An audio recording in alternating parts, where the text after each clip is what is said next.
সামনে কঠিন সময়, হেসে খেলে চললে দেশের ক্ষতি হবে জানালেন প্রধানমন্ত্রী।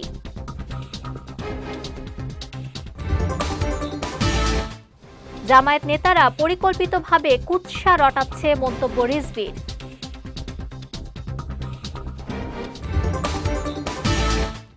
এবং লক্ষ্যমাত্রা ছাড়িয়ে ৩৬,০০০ টন কোরবানির বর্জ্য অপসারণ ডিএসসিসির।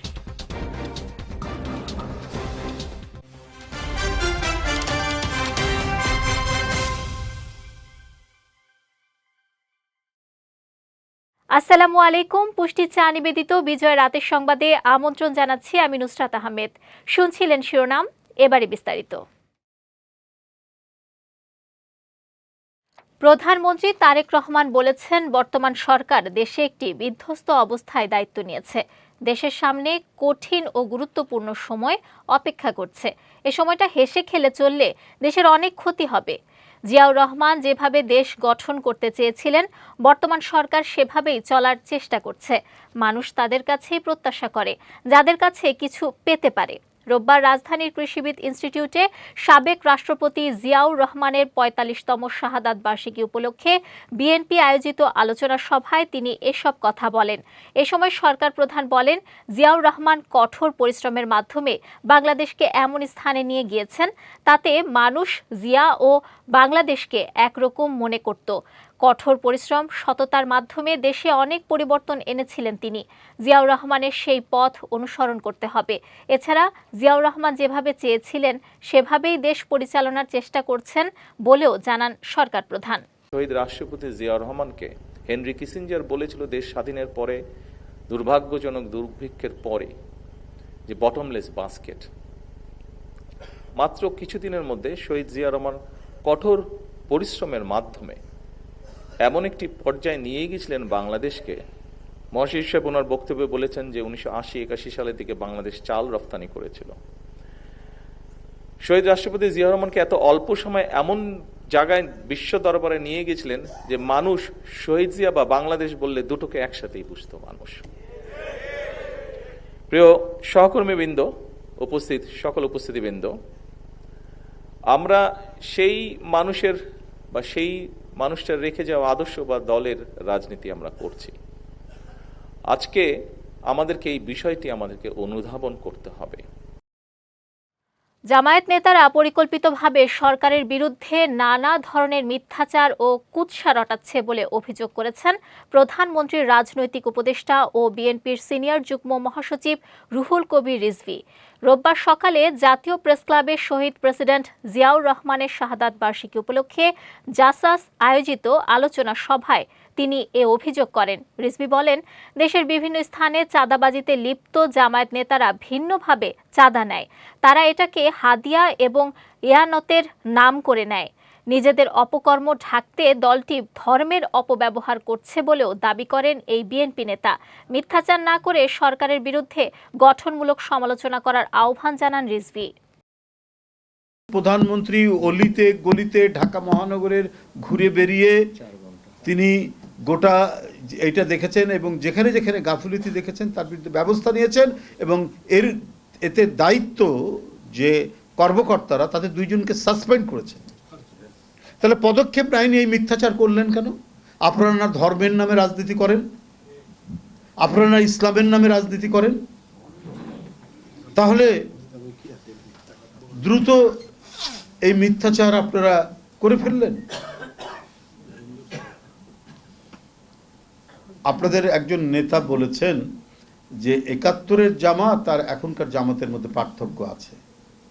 ৭১-এর জামাত হানাদার বাহিনীর সাথে আঁতাত করে এদেশেরই মানুষের উপর যখন জুলুম, নির্যাতন, হত্যা, খুন হচ্ছিল সেটাকে সমর্থন করেছে ওইটা। আর এখনকার জামাত হচ্ছে অপপ্রচার, মিথ্যাচার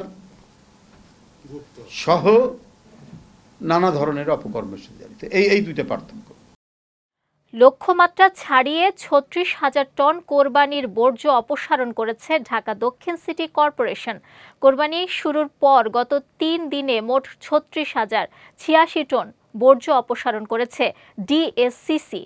এমনটাই জানিয়েছেন ডিএসসিসি প্রশাসক মোহাম্মদ আব্দুস সালাম। রোববার ঢাকা দক্ষিণ সিটি কর্পোরেশনের নগর ভবনে আয়োজিত এক সংবাদ সম্মেলনে তিনি এসব তথ্য জানান প্রাথমিকভাবে 34,000 টন বর্জ্য অপসারণের লক্ষ্যমাত্রা নির্ধারণ করা হলেও মাঠ পর্যায়ে সমন্বিত কার্যক্রমে তা ছাড়িয়ে সফলভাবে কাজ সম্পন্ন হয়েছে। এ সময় তিনি আরও জানান, নির্ধারিত সময়ের মধ্যে বর্জ্য অপসারণে ব্যর্থ হওয়ায় 11টি অস্থায়ী পশুর হাটের ইজারাদারের জামানত বাজেয়াপ্ত করা হয়েছে এবং তাদের কালো তালিকাভুক্ত করার সিদ্ধান্ত নেওয়া হয়েছে।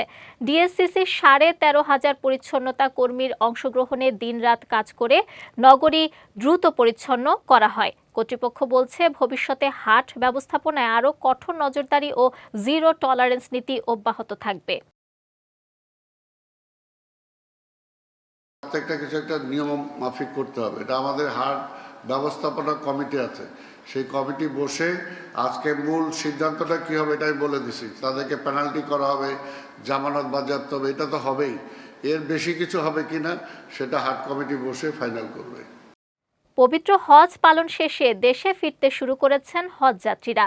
রোববার ধর্ম মন্ত্রণালয়ের হজ পোর্টালের তথ্যে জানানো হয়েছে, শনিবার দিবাগত রাত 3টা পর্যন্ত 15টি ফিরতি ফ্লাইটে মোট 6,175 জন হাজি দেশে ফিরেছেন।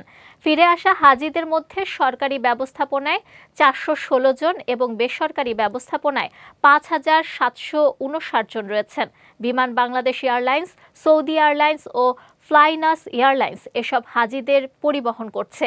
এদিকে চলতি বছর হজ পালন করতে গিয়ে এখন পর্যন্ত সৌদি আরবে 37 জন বাংলাদেশি হাজির মৃত্যু হয়েছে। তাদের মধ্যে মক্কায় 27 জন এবং মদিনায় 10 জন মারা যান বলে জানানো হয়েছে। ধর্ম মন্ত্রণালয় জানিয়েছে, ফিরতি হজ ফ্লাইট কার্যক্রম চলবে আগামী 30 জুন পর্যন্ত।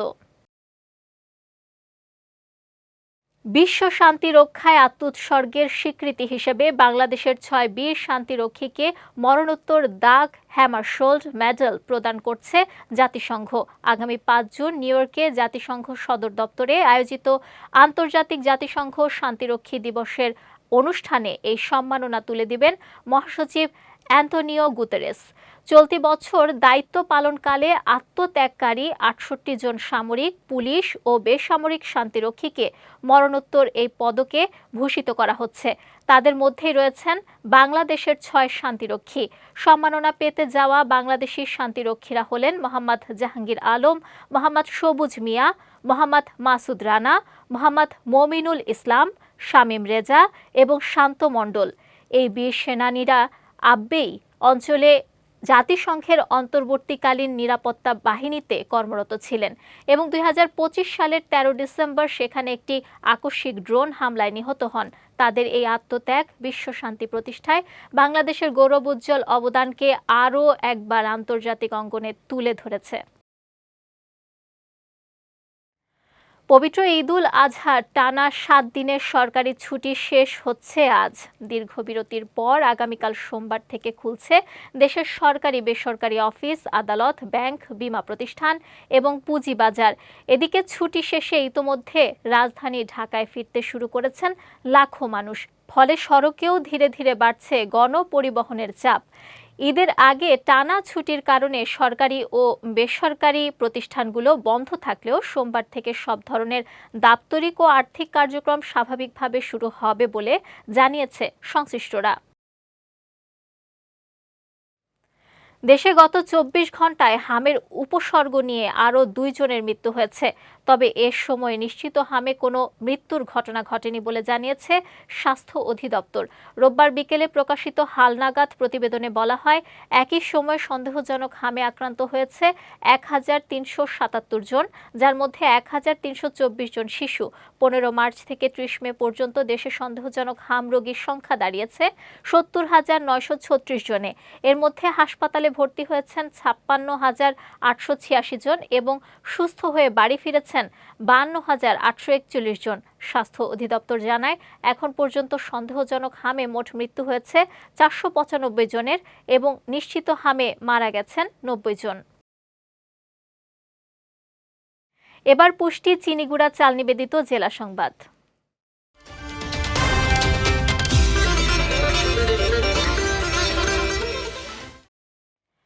নৌপথে যাতায়াতকারী মানুষকে নিরাপদে গন্তব্যে পৌঁছে দেওয়াই সরকারের প্রধান লক্ষ্য বলে জানিয়েছেন নৌপরিবহন প্রতিমন্ত্রী মোহাম্মদ রাজীব আহসান।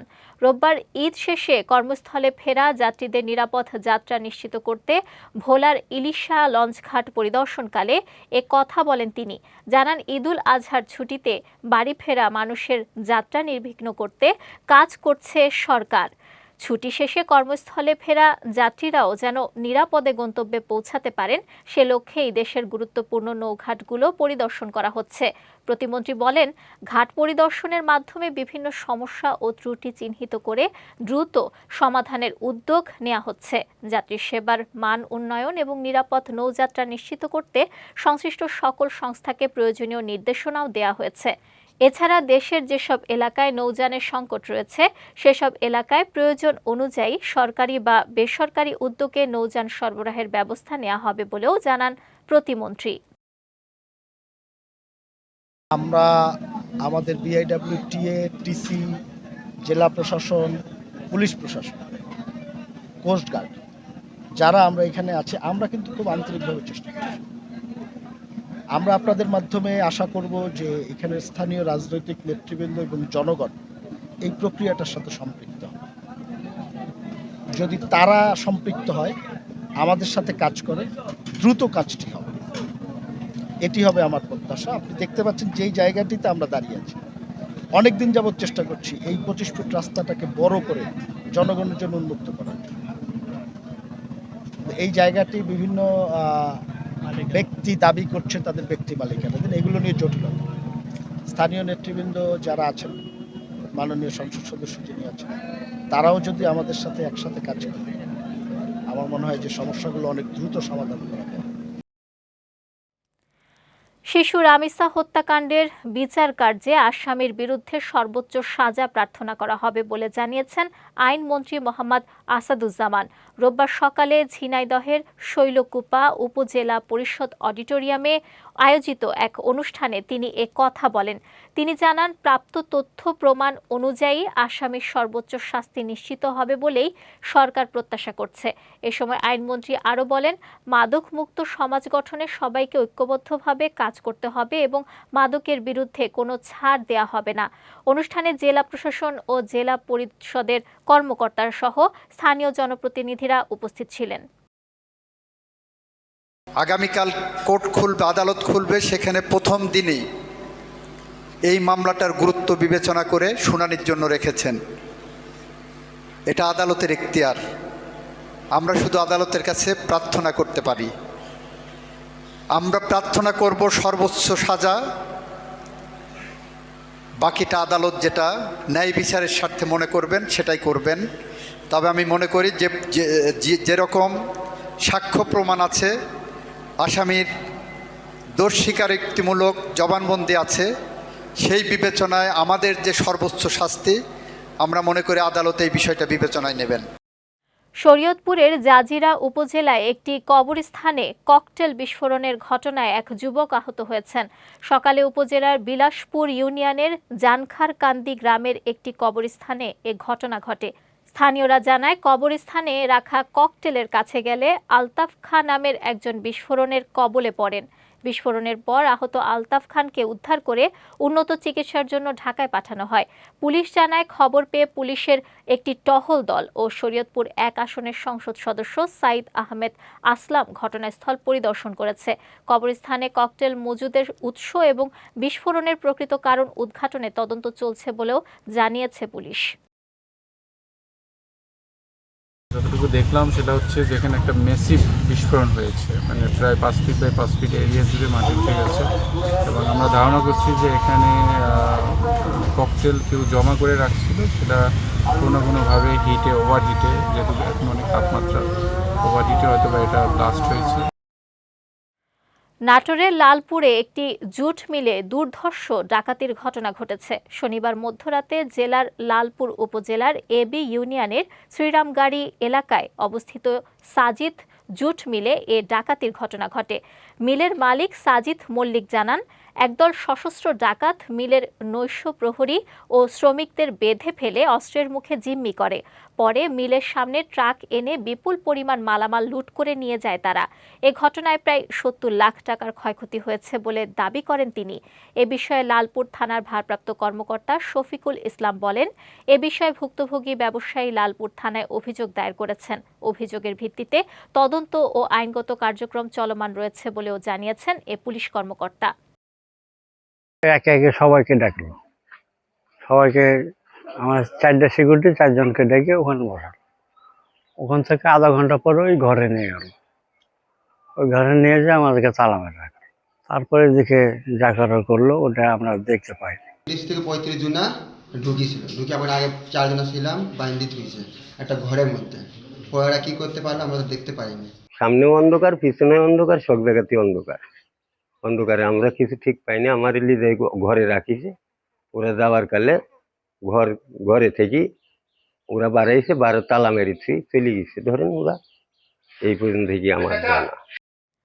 দেশে আওয়ামী লীগ যা বলতো সেটাই ছিল আইন, কিন্তু প্রধানমন্ত্রী তারেক রহমান প্রমাণ করছেন দেশের জনগণ যেটা বলবে, যেটা চাইবে সেটাই হবে আইন বলে মন্তব্য করেছেন সাবেক সংসদ সদস্য প্রকৌশলী শাহরিন ইসলাম চৌধুরী তুহিন। রবিবার দুপুরে নীলফামারী জেলা পরিষদের উদ্যোগে শিক্ষার্থীদের মাঝে শিক্ষাবৃত্তির cheque, bicycle, wheelchair, ceiling fan, tubewell সহ নানা খেলার সামগ্রী বিতরণ অনুষ্ঠানে প্রধান অতিথির বক্তব্যে তিনি এ মন্তব্য করেন। অনুষ্ঠানে জেলা পরিষদের প্রশাসক অ্যাডভোকেট মিজানুর রহমান চৌধুরী শামীমের সভাপতিত্বে প্রধান নির্বাহী কর্মকর্তা মোহাম্মদ সাইদুল ইসলামের সঞ্চালনায় বিশেষ অতিথি হিসেবে তামান্না ইয়াসমিন উপস্থিত ছিলেন। শাহজালাল আন্তর্জাতিক বিমানবন্দরের স্টোরেজ সুবিধা ক্ষতিগ্রস্ত হওয়ায় সৃষ্ট অচল অবস্থা দ্রুত নিরসনে সরকার কাজ করছে বলে জানিয়েছেন বাণিজ্যমন্ত্রী খন্দকার আব্দুল মুক্তাদির। রোববার বিকেলে সিলেট মহানগর বিএনপির আয়োজিত শহীদ রাষ্ট্রপতি জিয়াউর রহমানের শাহাদাত বার্ষিকীর আলোচনা সভা শেষে সাংবাদিকদের সঙ্গে আলাপকালে তিনি এ কথা বলেন। বাণিজ্যমন্ত্রী বলেন, দেশের কার্গো হ্যান্ডলিং ব্যবস্থাকে ইউরোপীয় ইউনিয়ন ঝুঁকিপূর্ণ পর্যায়ে মূল্যায়ন করেছে। এ পরিস্থিতি থেকে উত্তরণ এবং দেশি বিদেশি বিনিয়োগকারীদের আস্থা ফিরিয়ে আনতে দ্রুত কার্যকর পদক্ষেপ নেওয়া হচ্ছে। এ সময় স্থানীয় সংসদ সদস্য ও বিএনপির কেন্দ্রীয় এবং মহানগর নেতৃবৃন্দরা উপস্থিত ছিলেন। একটি প্রতিবন্ধকতা হলো আমাদের এই কার্গো হ্যান্ডলিংটাকে এখনো ইউরোপিয়ান ইউনিয়ন বিপজ্জনক লেভেল দিয়ে রেখেছে, রেট দিয়ে রেখেছে। তো এই জায়গা থেকে বের হওয়া আর ঢাকায় এয়ারপোর্টের যে স্টোরেজ ফ্যাসিলিটি যেটা পুড়ে যাওয়ার পরে বিকল্প তৈরি না হওয়ার কারণে যে একটা অচল অবস্থা, এই বিষয়গুলি নিয়ে আলাপ আলোচনার জন্যই আজকে আমরা বসেছিলাম। দ্রুত এই বিষয়টির সমাধান বের করে যাতে আমরা দেশীয় এবং বিদেশি ব্যবসায়ী বিনিয়োগকারীদের আস্থা পুনরায় অর্জন করতে পারি এই বিষয়টাতে, সেটির জন্য আমরা দ্রুত পদক্ষেপ। এবারের ঈদ যাত্রায় ঢাকা বরিশাল মহাসড়কে 5 দিনে 5টি পৃথক সড়ক দুর্ঘটনায় প্রাণ হারিয়েছেন 6 জন, আহত হয়েছেন অন্তত 15 জন। 25 মে থেকে 31 মে পর্যন্ত গৌরনদী উপজেলার বিভিন্ন স্থানে সব দুর্ঘটনা ঘটে। এর মধ্যে সবচেয়ে মর্মান্তিক ঘটনা ঘটে বাটাজোর বাসস্ট্যান্ড এলাকায়। সেখানে একটি বাসের ধাক্কায় মোটরসাইকেলে থাকা একই পরিবারের 3 সদস্য ফিরোজ মাহমুদ, তার স্ত্রী মনিরা বেগম এবং 4 বছর বয়সী কন্যা জান্নাত আক্তার নিহত হন। এছাড়া পৃথক দুর্ঘটনায় মোটরসাইকেল চালক শাহ আলম, পথচারী জাহাঙ্গীর, চৌকিদার এবং হাসিনা বেগম নিহত হয়েছেন। ফায়ার সার্ভিস ও পুলিশ জানিয়েছে, ঈদকে কেন্দ্র করে মহাসড়কে যানবাহনের চাপ বেড়ে যাওয়ায় দুর্ঘটনার ঝুঁকিও বৃদ্ধি পেয়েছে। দুর্ঘটনাগুলোর বিষয়ে তদন্ত চলছে বলে জানিয়েছে সংশ্লিষ্ট কর্তৃপক্ষ। মেহেরপুরে মাঠের সেচ কাজে ব্যবহৃত 7টি বৈদ্যুতিক ট্রান্সফরমারের কয়েল চুরির ঘটনায় বিপাকে পড়েছেন কৃষক ও সেচ পাম্প মালিকরা। এতে প্রায় 500 বিঘা জমির সেচ কার্যক্রম বন্ধ হয়ে গেছে। স্থানীয়রা জানান, সদর উপজেলার চক শ্যামনগর মাঠ থেকে 4টি এবং মুজিবনগর উপজেলার মোনাখালী মাঠ থেকে 3টি ট্রান্সফরমারের কয়েল চুরি হয়েছে। দুর্বৃত্তরা রাতের আধারে ট্রান্সফরমার খুলে ভেতরের তামার কয়েল নিয়ে যায়। পল্লী বিদ্যুৎ কর্তৃপক্ষ জানিয়েছে, নিয়ম অনুযায়ী নতুন ট্রান্সফরমার স্থাপনের খরচ সংশ্লিষ্ট গ্রাহকদের বহন করতে হবে। এতে আর্থিক সংকটে পড়েছেন সেচ পাম্প মালিকরা। এদিকে চুরি হওয়া ট্রান্সফরমারের বিষয়ে তদন্ত চলছে এবং জড়িতদের শনাক্ত করে আইনের আওতায় আনতে কাজ করছে পুলিশ। এখানে 7টা ট্রান্সমিটার চুরি হয়েছে। 7টা ট্রান্সমিটারে নিম্ন আপনার 250, সর্বোচ্চ নিম্ন 250 বিঘা জমি। আর এই 250 বিঘা জমি বর্তমানে এখন অচল। মাঠে তো আর আগের স্যালো মেশিনে সেচ দিত, এটা তো আর নেই। আমি তো এসে কাজ করছি, করার পরে শুনছি যে এই ট্রান্সমিটার চুরি হয়ে গেছে। তা আমি যে গরিব মানুষের ট্রান্সমিটার চুরি গেল, আর এই মাঠের ফসল এখন মৌসুমে এসব সেচ দিতে হবে, পানি দিতে হবে, এসবগুলো এখন তাহলে কোথায় থেকে দেবো? মাঠের জমির তো সবাইয়েরই মেশিন বন্ধ এখন। চট্টগ্রামের আবুরখিল নন্দনকানন বিদর্শন বিহারে 7 দিনব্যাপী ফ্রি দুর্লভ বিদর্শন ভাবনা অনুশীলন 2026 কোর্সের সমাপনী অনুষ্ঠান সম্পন্ন হয়েছে। আজ বিকেলে কোর্সের সমাপনী অনুষ্ঠান সম্পন্ন হয়। এই কোর্সটি আয়োজন করেছে বিহার পরিচালনা পরিষদ ও উপাসক, উপাসিকা, দায়ক, দায়িকাবৃন্দ সহযোগিতায় সম্মুখ দৃষ্টি পরিষদ। অনুষ্ঠানে শতাধিক ভাবনাকারী অংশগ্রহণ করেন। সমাপনী অনুষ্ঠানে সভাপতিত্ব করেন সংঘানন্দ মহাথেরো।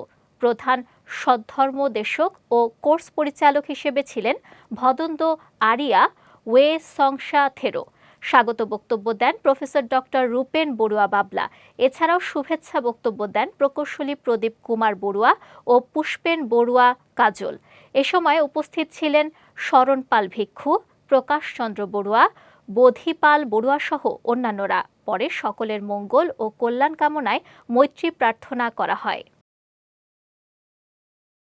নেত্রকোনা সদর উপজেলায় যাত্রীবাহী বাসের চাপায় মা মেয়ে সহ এক ইজি বাইকের 3 যাত্রী নিহত হয়েছেন।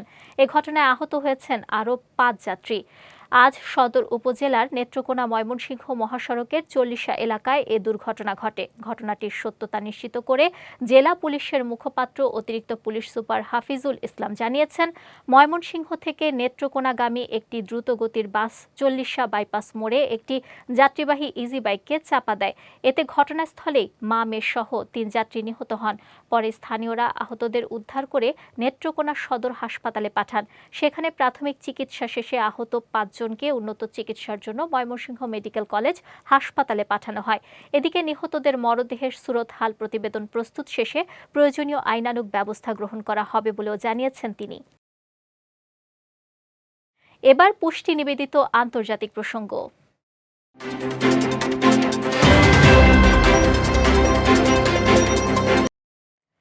হিজবুল্লাহর প্রতিরক্ষা বলয় ভেঙে দক্ষিণ লেবাননের অন্যতম গুরুত্বপূর্ণ শহর নাবাতিয়ে ঘিরে ফেলার প্রস্তুতি নিচ্ছে ইসরায়েল। কাতার ভিত্তিক সংবাদ মাধ্যম আল জাজিরার প্রতিবেদনে বিষয়টি নিশ্চিত করা হয়। প্রতিবেদনে বলা হয়, 2006 সালের পর প্রথমবার লিতানি নদী অতিক্রম করে শহরের উপকণ্ঠে পৌঁছেছে ইসরায়েলি সেনারা। এর ফলে অঞ্চলে নতুন করে তীব্র সামরিক উত্তেজনা সৃষ্টি হয়েছে। ড্রোন ও বিমান হামলায় হতাহত হয়েছে লেবাননের সেনা ও বেসামরিক নাগরিক। এদিকে হিজবুল্লাহ দাবি করেছে তারা কিরিয়াত সমনা সহ বিভিন্ন এলাকায় রকেট ও ড্রোন হামলা চালিয়েছে। দক্ষিণ লেবাননের অন্তত 10টি গ্রামের বাসিন্দাদের সরিয়ে নেওয়ার নির্দেশ দিয়েছে ইসরায়েল। ফলে নতুন করে বাস্তুচ্যুত হচ্ছে হাজারো মানুষ। অন্যদিকে লেবাননের প্রধানমন্ত্রী নওয়াফ সালাম এ পরিস্থিতিকে বিপজ্জনক ও নজিরবিহীন আখ্যা দিয়ে অবিলম্বে যুদ্ধবিরতির আহ্বান জানিয়েছেন।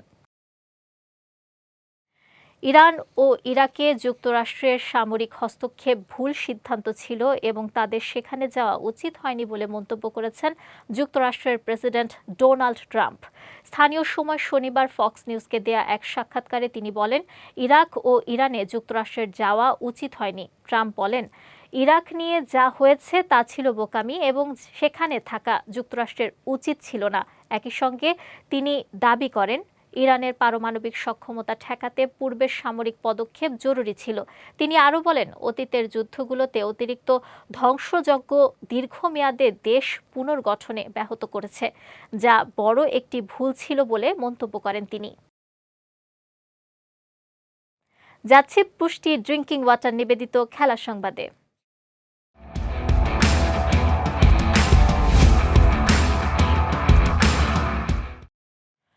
আন্তর্জাতিক টি-20 ক্রিকেটে নতুন ইতিহাস গড়েছে নেপাল। 2026 এশিয়ান গেমস বাছাই পর্বে চীনের বিপক্ষে 2 উইকেটে 313 রান করে প্রথম পুরুষ দল হিসেবে 2 বার 300 রানের গণ্ডি পেরোনোর রেকর্ড গড়েছে তারা। সিঙ্গাপুরে অনুষ্ঠিত ম্যাচে ওপেনার কুশল ভুরতেল মাত্র 43 বলে 129 রানের ঝোড়ো ইনিংস খেলেন। এছাড়া কুশল মাল্লা অপরাজিত 85 এবং অধিনায়ক রোহিত পৌডেল 21 বলে 69 রান করেন। জবাবে 314 রানের লক্ষ্য তাড়া করতে নেমে 19.2 ওভারে মাত্র 92 রানে অল আউট হয়ে যায় চীন। ফলে 221 রানের বিশাল জয় পায় নেপাল। এর আগে 2023 এশিয়ান গেমসে মঙ্গোলিয়ার বিপক্ষে 314 রান করেছিল নেপাল। এবার 313 রান করে আবারও রেকর্ড বুকে নাম লিখিয়েছে হিমালয়ের দেশটি। বিশ্বকাপের চূড়ান্ত দল ঘোষণার আগে সহ আয়োজক মেক্সিকোর কাছে 1-0 ব্যবধানে হেরেছে অস্ট্রেলিয়া। রবিবার রোজ বোল স্টেডিয়ামে ম্যাচের 28তম মিনিটে জোহান ভাস্কুয়েজের একমাত্র গোলে জয় পায় সহ আয়োজক মেক্সিকো। দ্বিতীয়ার্ধে অস্ট্রেলিয়া ঘুরে দাঁড়ানোর চেষ্টা করলেও গোলের দেখা পায়নি। 76তম মিনিটে মেক্সিকোর একটি গোল বাতিল হলে দুই দলের ফুটবলারদের মধ্যে উত্তেজনা ছড়িয়ে পড়ে এবং হাতাহাতির ঘটনা ঘটে। আগামীকাল বিশ্বকাপের চূড়ান্ত দল ঘোষণা করবেন অস্ট্রেলিয়া কোচ টনি পোপোভিচ। স্কোয়াড ঘোষণার আগে বে এরিয়াতে নিজেদের বেস ক্যাম্পে চলে যাবে অস্ট্রেলিয়া। এরপর আগামী 6 জুন সান ডিয়েগোতে সুইজারল্যান্ডের বিপক্ষে আরেকটি প্রীতি ম্যাচে মুখোমুখি হবে তারা। পুষ্টি চা নিবেদিত বিজয় রাতের সংবাদ শেষ করার আগে শিরোনামগুলো দেখে নিচ্ছি আরও একবার।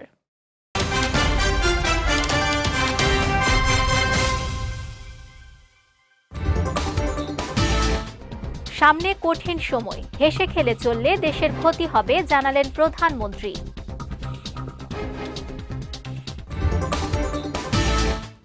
জামায়াত নেতারা পরিকল্পিতভাবে কুৎসা রটাচ্ছে, মন্তব্য রিজভীর।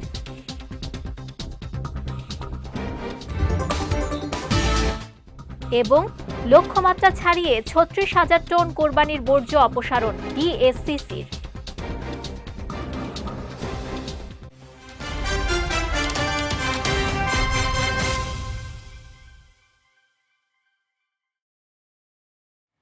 বিজয় রাতের সংবাদ শেষে আজকের মতো আমি নুসরাত আহমেদ আপনাদের কাছ থেকে বিদায় নিচ্ছি। আগামীকাল একই সময় নতুন সব খবর দেখতে চোখ রাখুন বিজয় টিভিতে। এছাড়াও আজকের বিজয় রাতের সংবাদের ভিডিও দেখতে পারেন আমাদের ইউটিউব এবং ফেসবুক পেজে। আমাদের ইউটিউব হলো youtube.com/BJTV অফিসিয়াল এবং আমাদের ফেসবুক পেজ হলো facebook.com/BJTV Limited। এতক্ষণ সঙ্গে থাকার জন্য ধন্যবাদ সবাইকে।